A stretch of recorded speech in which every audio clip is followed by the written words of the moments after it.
Magandang araw sa ating lahat mga kababayan. Dito naman tayo, nalangin po tayo sa ating mga santa. Ang ating pong Santa Cara David, ipanalangin mo po kami. Ang ating pong santa ay ang tagalipol ng masasamang tao sa Pilipinas.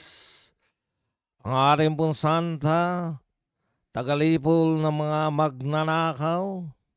Ipanalangin mo po kami, Santa Cara David.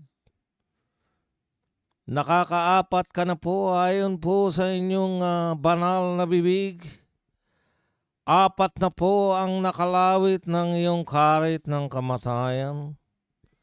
Kaya patuloy po kaming nananalangin sa iyo, Santa Cara David, na sana po ay magtuloy-tuloy po na kunin na ninyo ang mga magnanakaw na nasa gobyerno. Kung hindi po kayang tugunan ng aming Pangulo na ang mga magnanakaw sa gobyerno ay hindi po mapanagot, kayo na pong bahala. Amin pong santa, ang amin pong santang makatarungan, ang amin pong santa na puspos ng pagiging makatarungan. Bibigyan niya po ng katarungan. Magbibigay po siya. Basbasan mo po kami at pinapanalangin po namin na sana po'y kunin nyo na aming mahal na Santa Cara. Santa Cara David, pinapanalangin namin na ubusin nyo na ang mga magnanakaw dito sa aming pamahalaan. Lahat po ng magnanakaw, Santa Cara David, ipanalangin po namin na sila po ay padala nyo na agad sa karagat-ragatang apoy. Mahal naming Santa Cara David, pinapanalangin po namin na bukod po sa mga miyembro ng Quadcom, ganun din po ang mga Tricom. Unahin nyo na po, Santa Cara David, ang nagpapanggap na congressman na hindi na mananalo. Sabik nang makasama ang una nyong kinuha para po sila ay makapag-golf na. Pinapanalangin po namin.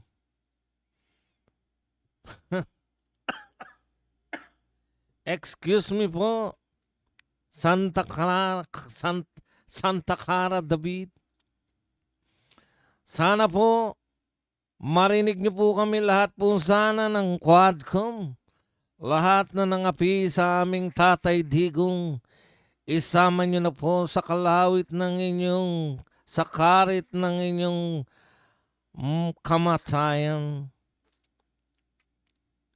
Mahal na Santa Cara David, isama niyo na rin po ang mag-asawang politiko na nasa kaitaas-taasan na kaya po sila binabatikos di umano dahil sila'y nasa taas at tayo'y nasa baba. Tuluyan nyo na po silang dalhin sa kaitaas-taasan. Lagpas pa po ng kalangitan ang pagdalan mo sa mag-asawang ito na bawal batikusin, kung hindi maiinsulto ang iyong pagkatao. Ang naglipat-lipat ng mga pondo, ang nagpahirap sa napakataas na bat. Isama niyo po sila, ganun din po ang kanilang mga kaanak. Dahil sila po'y mga bait-baitan. Pinapanalangin din po namin, Santa Cara David, bago po kami magsimula ng aming talakayan. Pinapanalangin din po namin na sana po may ma-overdose na rin. kawitin mo na rin ng iyong karit ang mga talamak, lalong-lalo na yung mga ayaw pang umamin. Santa Clara David, pinapanalangin namin sa iyo na ang kanila pong mga kaluluwa dalhin mo sa karagat-ragatang apoy.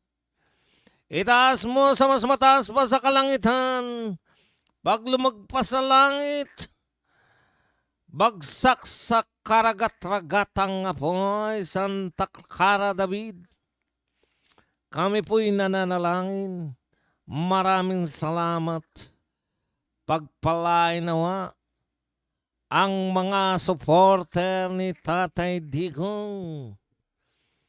Alam ko po, panalangin mo kami, Santa Clara David, dahil ang 2026, kasi simula po lamang, mayroon na pong nadakip. Taliwas po sa ating kagustuhan na makadakip at magpakulong ng mga magnanakaw. Inuna po pong makulong ang isang dating general na tumutol sa pagnanakaw. Manalangin po tayo, Santa Clara David. Marami pong salamat sa iyong pagsusumikap at hari nawa maubos na lahat ng korap sa Pilipinas. Ayan mga kapatid, nanalangin na po tayo. Ngayon naman po ay tanungin natin, bakit ang isa pang santa, yung Our Lady of Insertion, no? Sa katauhan po nito ni Risa Hontiveros, napakadaldal po niyan sa lahat ng issue. Alam niyo po, hindi ko po makakalimutan, hindi po natin makakalimutan yung issue po. Pati po yung pag-ihi ng isang badingdong diyan po sa isang CR ng babae, yung pagpipilit po. Aba, pinatulan po niyan. Nagpa-imbestiga po yan. Si Our Lady of Insertion. Ay, teka. Bago pala natin, no, may nakalimutan po tayo. Nakalimutan ko lang po. Balik lang ako sa panalangin sa ating pong Santa Clara David. Santa Clara David, pinapanalangin din po namin. Alam niyo po kung bakit ganito boses ko. Ganito po yung pag nagmimisa yung mga pare, di ba? Para effective. Baka nakikinig lang. Nakikinig sa mga pare eh. Santa Clara David, pinapanalangin din namin ang isa pong pare, nasa sobrang kabanalan, si Father Flavi. Pinapanalangin din po namin si Father Flavi dahil po sa sobrang kabanalan, gusto niya pong matikman ng paring ito. Pinapanalangin po namin na sana'y siya'y magising. Alam po namin na sa mundong ito yung malayo pa sa kalangitan. Pero si Father Flavi, mayat mayang dumadalaw sa kalangitan sa pamamagitan ng pagdalaw sa isang makamundong site. Father, hugas-hugas din ang kamay, Father. Father, maghugas ka naman ng kamay. Baka naman yung mga isinusubo mong ostya, amoy Clorox na.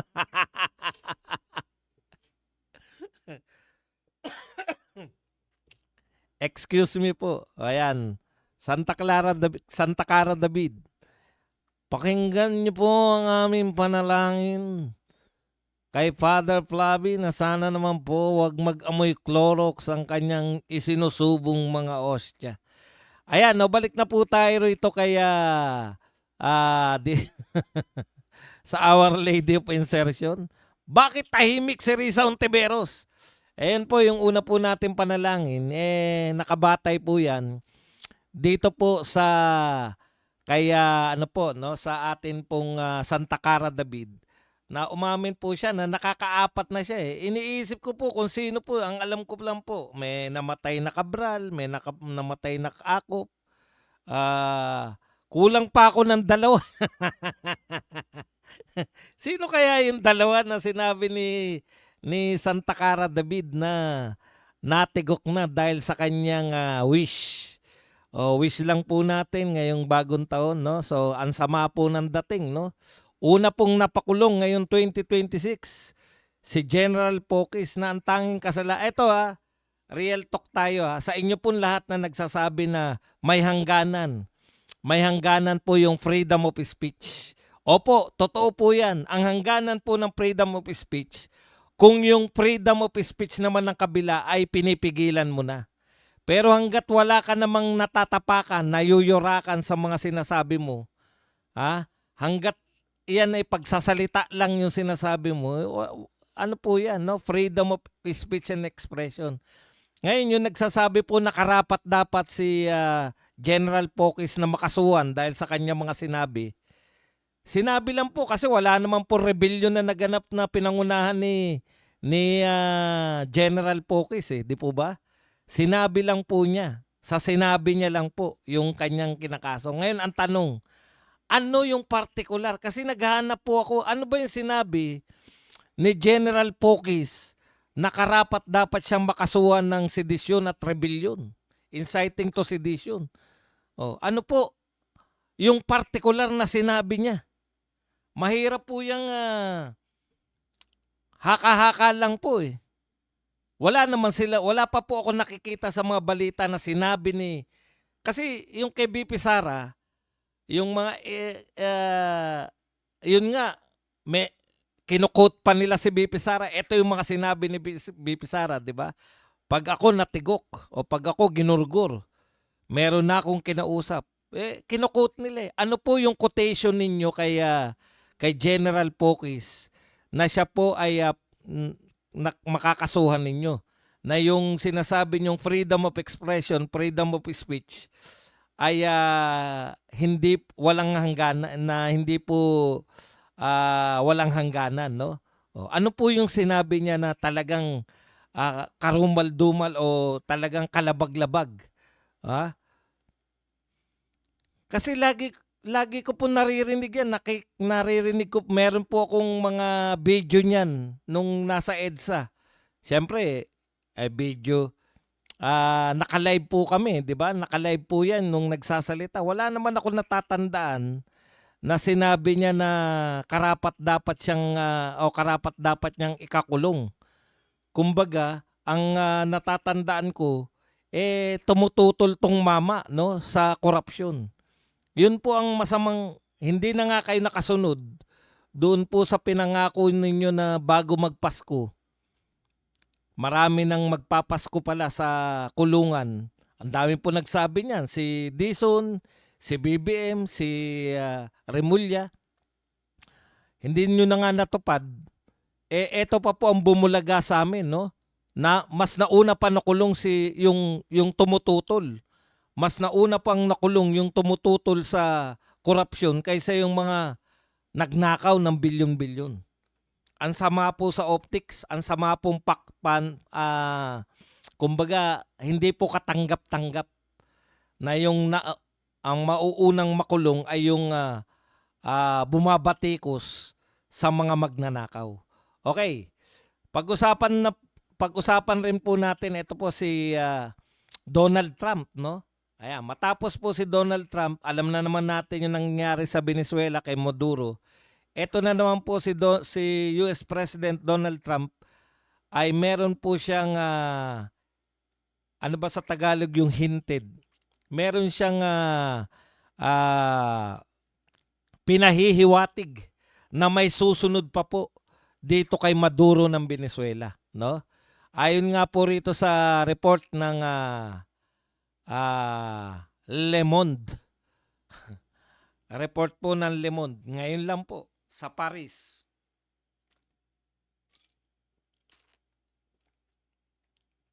Ito po ay dyaryo sa Paris.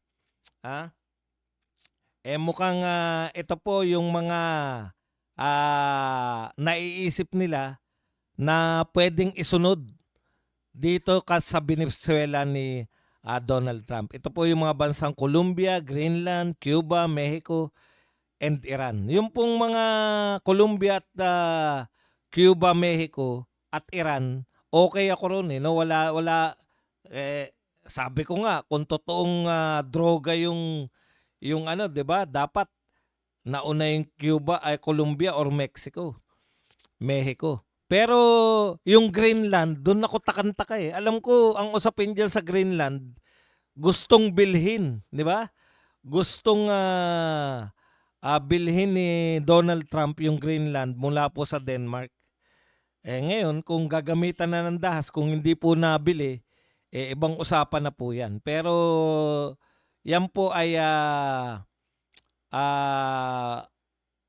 hinala pa lang, tamang hinala pa lang dahil na rin sa mga sinasabi ni Donald Trump. Ito po ay nakabatay doon po sa interview with reporters o kalahating oras po ng pakikipagkwentuhan ni Donald Trump noong January 4 aboard Air Force One. Yun po yung sasakyan na o eroplano ng mga opisyal na eroplano ng United States of America President. Kaya wala bang Pilipinas? Uncle Donald, hindi ba kasama ang Pilipinas dyan? Pwede ba mag-volunteer? Pwede bang i-volunteer?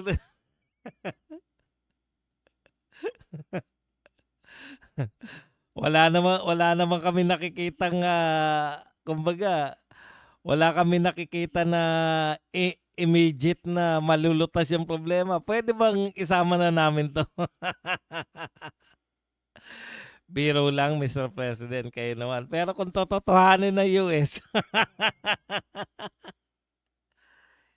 marami pong magdidiwang. Okay. Ito po, umangal po si Peter Alan Cayetano, Senator Alan Peter Cayetano, na minority floor leader, no? Siya po yung pinuno ng minorya dito sa Senado na yung budget daw po ngayon ay wala raw pong pondo para sa Mindanao Railways. Antindi. Hindi ka ba kasama? Hindi ka ba kasama sa nung deliberasyon niyan? Wala naman talaga nababalita kami na Mindanao Railways eh. Wala pong ano yan, wala po, lalo na ngayon, putya, nakikita nila, hindi nanalo. Alam niyo tong gobyerno na to, masyadong, no? Ibang klase, no? Galit na galit sa mga Duterte na nagdala sa kanya sa Malacanang, ha? Huwag na tayo maglokohan sa sa mga supporter ni BBM. Opo, tama po yung pagkakadinig nyo na sinabi ko. Duterte po ang nagdala kay BBM sa Malacanang. Huwag na tayo maglokohan. Yung alliance niya kay Sara Duterte, yan po ang nagdala sa kanya sa Malacanang. Pero ano po ang ginanti? Wala pa yata 1 taon, tinira na ng pinsan eh. Wala pang 1 taon, pinalabas ng masama yung pagkakaroon ng confidential fund eh. Sabi nga ni tuwan-tuwang si Palsis sa isang interview kasama niya si Erice, no? Kinikilig ako. Kinikilig ako dahil may magsasampa na naman. Kinikilig. Yung mukha mo hindi bagay kiligin. Yung pagmumukha mo, Palsis, alam mo yung mga sa Manila Bay, yung tinatanim para anuhan ng mga tahong. Yun yung bagay sa pagmumukha mo, hindi ka dapat kinikilig. Kinikilig siya pag yung no? Grabe. Ito lang po ang kaisa-isang tagabira ni BBM na halos walang naniniwala. Maski nga yata mga loyalista hindi naniniwala rito kay Palsis eh. 'Di ba? Paano mo pagtitiwalaan yan? Dilaw na dilaw yan si Palsis. Okay, so anyways, sabi niya, yun nga, no, yung mas maganda raw ngayon yung impeachment kasi ayon sa utos ng Supreme Court, hindi na sila basta ipapasa na lang nila sa ano eh. Kinakailangan i-deliberate muna nila. I-deliberate mo nila rito sa Congress, sa House of Representatives, particular sa Justice Committee. Hindi katulad noon, pirmahan lang, direkta na sa Senado. Dahil sinaway sila ng Supreme Court, ayan po, ngayon makikita po dyan ng mga tao, kasi syempre, alam nga namang hindi nyo i-live yan. Makikita ng mga tao na wala talagang katotoran yung isasampa ninyong reklamo kay BP Sara. Yan yung nakakahiya. Ipahiya ninyo sarili nyo. Hindi nyo na mauulit yung mga makakapagpapirma kayo. Lalong-lalo na sa mga congressman, no? Lalo na po sa mga congressman na mga taga Mindanao at saka taga Visayas. Mahirapan po kayong papirmahin sila basta-basta. Okay, speaking of, alam nyo kaya kinakailangan pa rin nila mag-impeachment kahit wala po sila. Ano ba yung kakaso nila kay BP Sara ngayon? Yung 125 confidential fund pa rin? Hindi ba nakakahiya yan? Na may kinakaso kayo sa 125 million, million lang ha. Pero yung nakawan na 1 trillion na naganap sa gobyerno, hindi nyo sasampahan ng impeachment? Di ba? Nakakahiya po yun. 1 trillion ang pinag-uusapang ninakaw. Etong 125, napatunayan na yan na walang ninakaw dyan. Dito po sa 1 trillion, napatunayan na panay nakaw yung 1 trillion na yan. Uunahin nyo pa na magsampa ng impeachment dun sa walang nakawan kaysa sa obvious na may nakawan? Meron bang ghost project? May ghost project ba dyan sa lintik na confidential fund na yan? Sa 1 trillion, meron. Bakit hindi kayo doon magsampa? Yun yung pinoproblema namin eh. Bakit inuuna nyong lagi? Isa lang naman ang sagot dyan eh. Hindi naman talaga sila naglilingkod para sa bayan. Naglilingkod po sila para sa gusto nilang kandidato. Naglilingkod po sila dahil tinik po, hadlang po sa lahat ng gustong kumandidato ngayon. Hadlang po si BP Sara Duterte. Si BP Sara Duterte po ang pinakamalaking balakid sa kanilang mga ambisyon na maging Pangulo ng Pilipinas para patuloy na magnakaw. Huwag na tayong ito na lang, yung pinakamaingay na kung ano-ano. Itong si Our Lady of Insertion. Bakit tahimik ka all this time? Nag-iingay ka sa West Philippine Sea, nag-iingay ka sa kung saan-saan, sa Pogo, walang katapusang Pogo, nag-iingay ka sa mga Chinese na Pilipino. Ang tanong ko sa iyo, Our Lady of Insertion, Reza Ontiveros, bakit ka tahimik dito sa nakawan sa gobyerno ni BBM? Dalawa lang yan. Dalawa po ang posibleng sagot dyan. Kaya katahimik dahil pinaramdam sa'yo, true, katunying, na isang loyalista, pinaramdam sa'yo na meron kaming hawak na mga baho mo. Katulad na lang ng lahat ng mga politikong magna. Hawak kayo sa liig dahil merong hawak sa inyo. Tulad ni Escudero. 'Di ba? Kaya pala nagpaka-waiter yan. May hawak pala. Meron palang mga in case na bumaliktad kayo, may pang-babala sa inyo. Yan yun. O, 'di ba? Magkano yung insertion na nga? 3 billion. Hindi po namin gawa-gawa dito yan. Hindi kami mahilig gumawa. Ituturo pa namin ang source namin. Hindi kami mahilig na, Hindi namin pwedeng ibulgar ang source namin. Ang source niyan, si Katunying. 3 billion ang insertion mo. Bakit ka nga naman magsasalita? Kung balikan ka. May 3 billion kang insertion eh. Di ba? Oh, yari ka day. Pag bigla kang binalikan. Ikalawa, bakit hindi niya binabanatan si BBM? Nag-aambisyon nga maging presidente. At ang lala ng ambisyon nito, akala niya siya ang i-endorse ni BBM. Oh. Kaya po tahimik. Tahimik sa nakawantong Our Lady of Insertion na to. Kasi naghangad siya na ma-endorse ng Pangulo. Di ka ba marunong magbasa ng ano? Rayson Tiberos, hindi ka marunong magbasa ng sitwasyon? Hindi ka marunong magsuri? Sa baba, negative. Alam mo ba yung negative? May utang pa. May utang pa sa trust rating, may utang pa sa performance rating si BBM. Negatibo. Mas mababa pa sa zero. Ano yung ibig sabihin yan? Ang ibig sabihin yan, malamang sa malamang ang i-endorso ni BBM matalo. Sa bagay, kung ang purpose mo naman ay hindi naman manalo kundi tumakbo lang. Kung ang purpose mo lang naman ay campaign fund. Kaya wag na tayo magtaka ngayon bakit may mga politiko na alam na nilang talo sila, tatakbo pa rin. Kasi ang target lang nila maka-second eh. Ang target lang nila maka-third eh.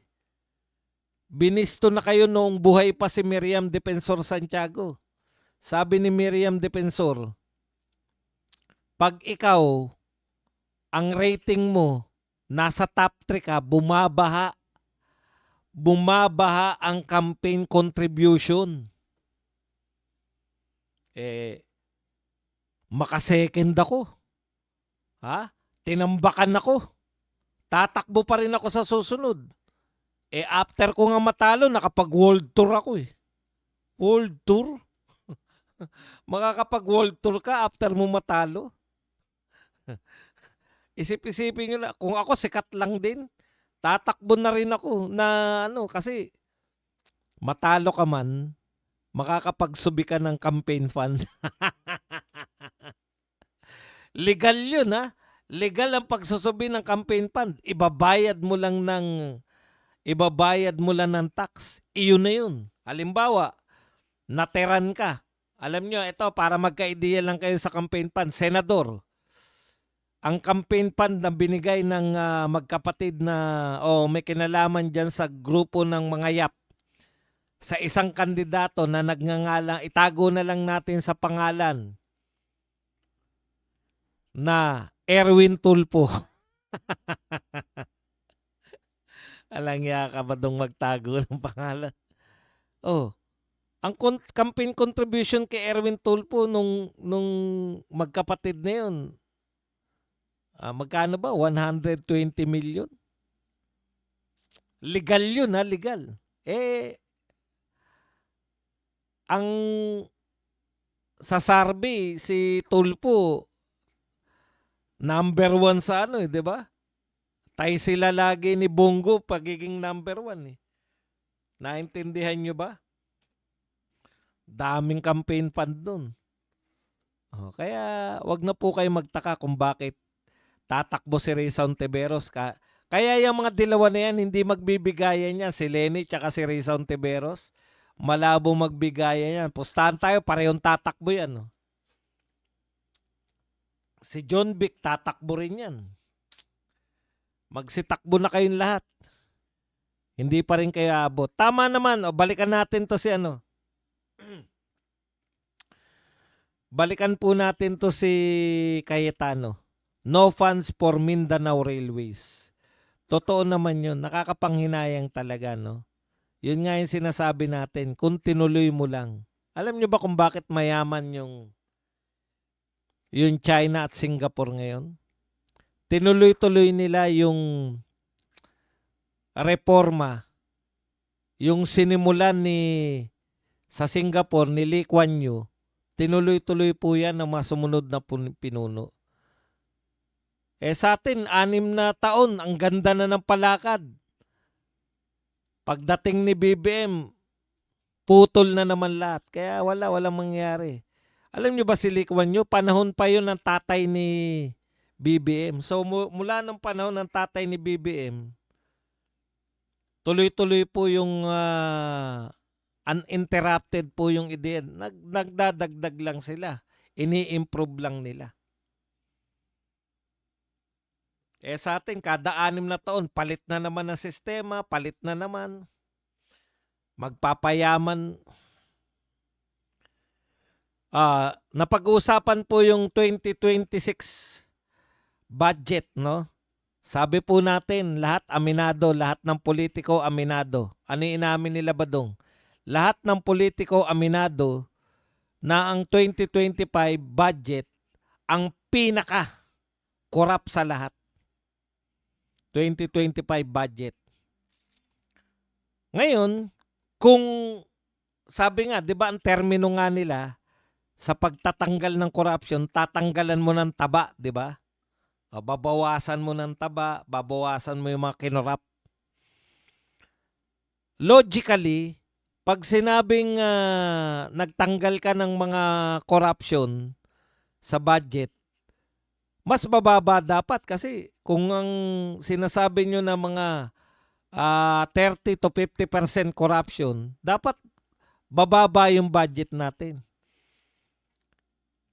Ako, hindi po ako ekonomista, pero simple logic, kung malala ang korupsyon noong 2025, sabi nga na aminado sila lahat, pinaka-worst na budget, pinaka-malala, pinaka-corrupt yung 2025.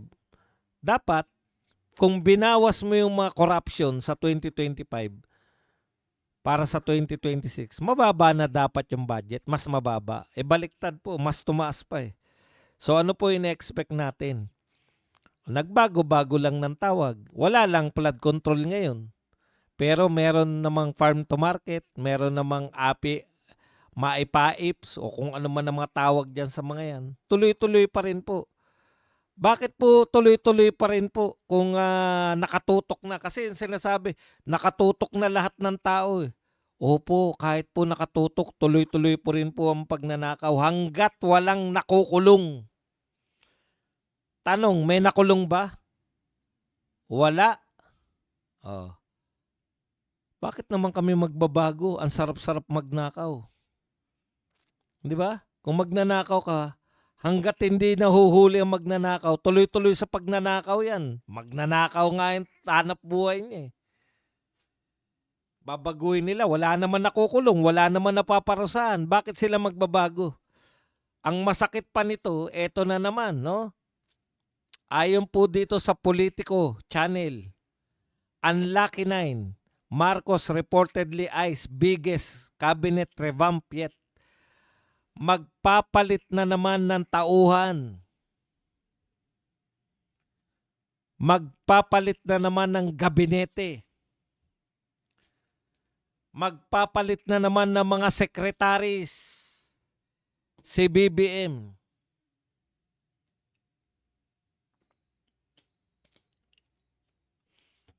Bakit po? Na eto lang po yata ang Pangulo na pinakamaraming beses na nagpalit. Wala pa rin pong nangyayari.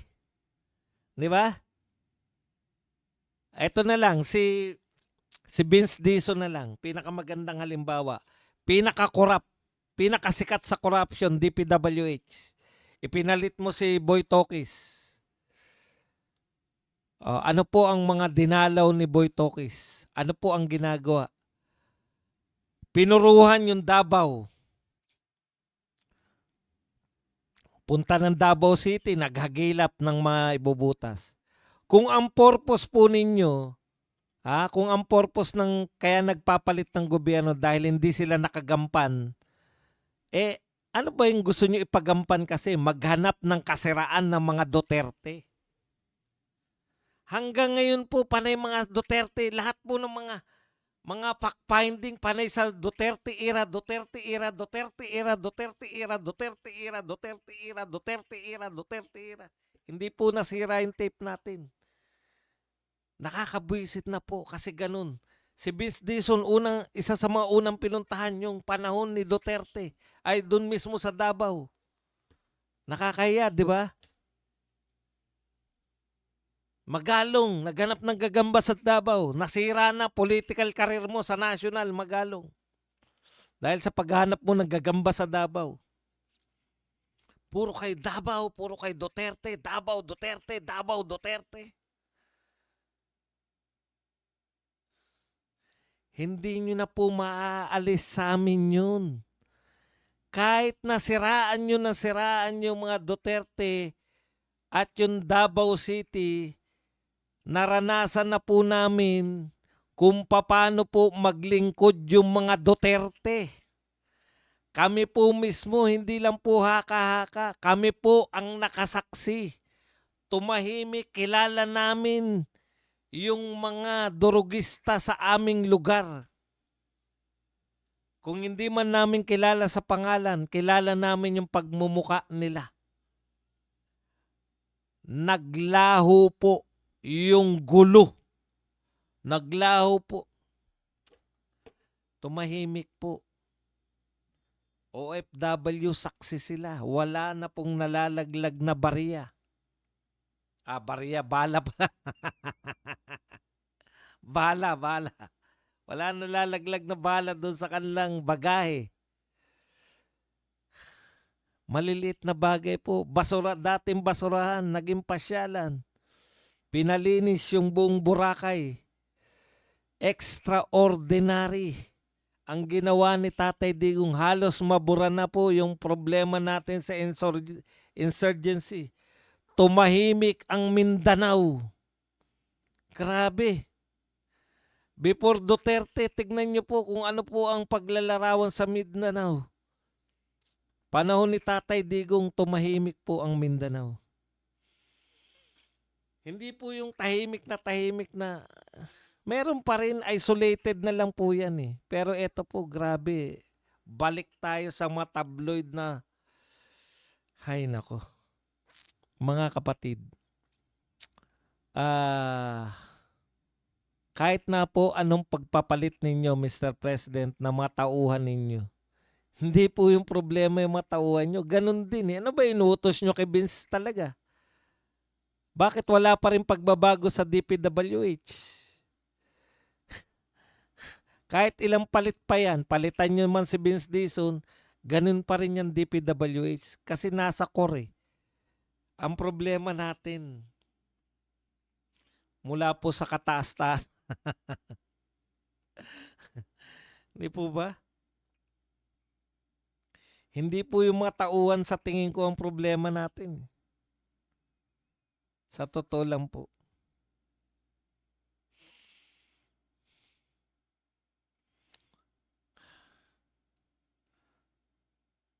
Eto pa. Ang daming problema ng Pilipinas. Yung mga politiko po natin, gusto pa alam niyo po, tagisan sa China lagi. China kasi, China. Ang problema po sa China, ang problema po natin sa China, hindi po malulutas ng dagdag kayong daldal kayo ng daldal. Isang malinaw na polisiya, foreign policy. Makikipagkaibigan ba tayo o isa lang ang tanong eh. Ang Pilipinas ba makikipagkaibigan o makikipagdigmaan? Alam nyo, nung pag-upo pa lang ni BBM, 6 years ni Tatay Digong, wala tayong nabalitaan na ganong problema dyan sa West Philippine Sea. Ngayon, mula nung nagsimula si BBM na naging presidente, problema na yan. Hindi po to Hindi po natin kalaban yung China. Pinipilit nyo na, eto, malilit na insidente. Kala mo, gera na yung ngabol eh.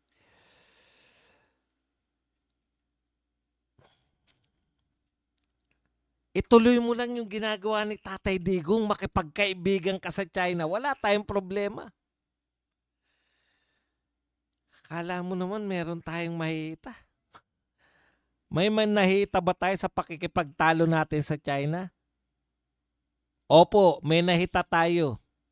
Yung turista ng China, wala na. Yung mga dating binibili sa atin ng China, hindi na sila bumibili. Ang laki pong market ng China, nasayang po natin. Dahil lang po sa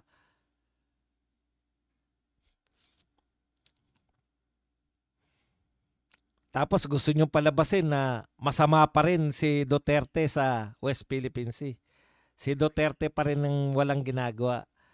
Eh kung hindi po kayo makikipagdigmaan sa China, maganda po yung ginawa ni Tatay Digong.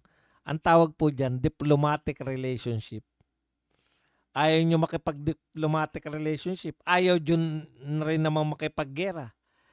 Kung sila po ay kaibigan natin, makipagkaibigan talaga tayo. Yun lang, Tama si Robin eh.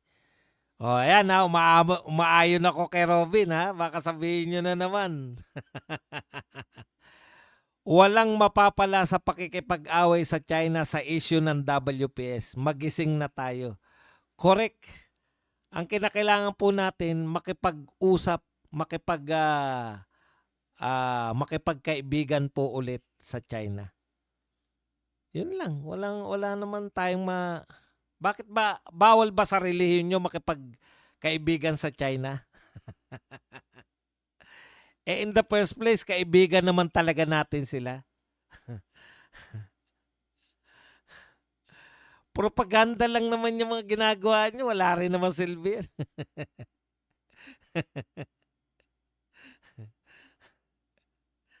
Hindi naman tayo pinapatulan ng China. Wala tayong gera with China. So,